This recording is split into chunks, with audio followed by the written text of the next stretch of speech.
ఖురాన్లో సూరే బఖరా 2వ అధ్యాయము 183వ వాక్యం చూస్తే బిస్మిల్లాహిర్ రహమానిర్ రహీం యా అయ్యుహల్లజీన ఆమను కుతిబ అలైకుముస్ సియాము కమా కుతిబ అలల్లజీన మిన్ ఖబ్లికుం లఅల్లకుం తత్తఖూన్.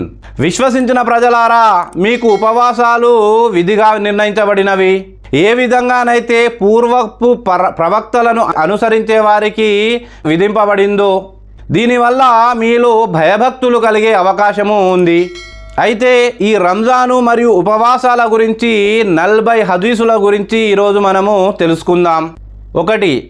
సహీ బుఖారీ హదీస్ నెంబర్ 1906. నెలవంకను చూసి ఉపవాసాలు పాటించండి, షవ్వాలు నెలవంకను చూసి ఉపవాసాలను విరమించండి. 2. సహీ బుఖారీ హదీస్ నెంబర్ 1899. రంజాను ప్రారంభం అవ్వగానే స్వర్గపు ద్వారాలు తెరవబడతాయి, నరక ద్వారాలు మూయబడతాయి, శైతాన్లను బంధింపబడతాయి. 3. సహీ బుఖారీ హదీస్ నెంబర్ 3257. స్వర్గంలో 8 ద్వారాలు ఉంటాయి. అందులో ఒక ద్వారం పేరు రయ్యాన్. ఉపవాసం ఉన్నవారు ఈ రయ్యాన్ అనే ద్వారం గుండా స్వర్గంలో ప్రవేశిస్తారు.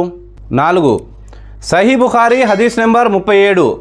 ఎవరైతే ధర్మనిష్టతో, ఆత్మ పరిశీలనతో, పరలోక ప్రతిఫలాపేక్షతో రంజాన్ ఉపవాసాలు ఉంటారో వారి పూర్వపు పాపాలను అల్లాహ్ సుబ్హానహు వ తఆలా క్షమించి వేస్తాడు. 5. సహీ బుఖారీ హదీస్ నెంబర్ 1904. రంజాన్లో పుణ్యాల స్థాయి పెంచబడుతుంది. 6.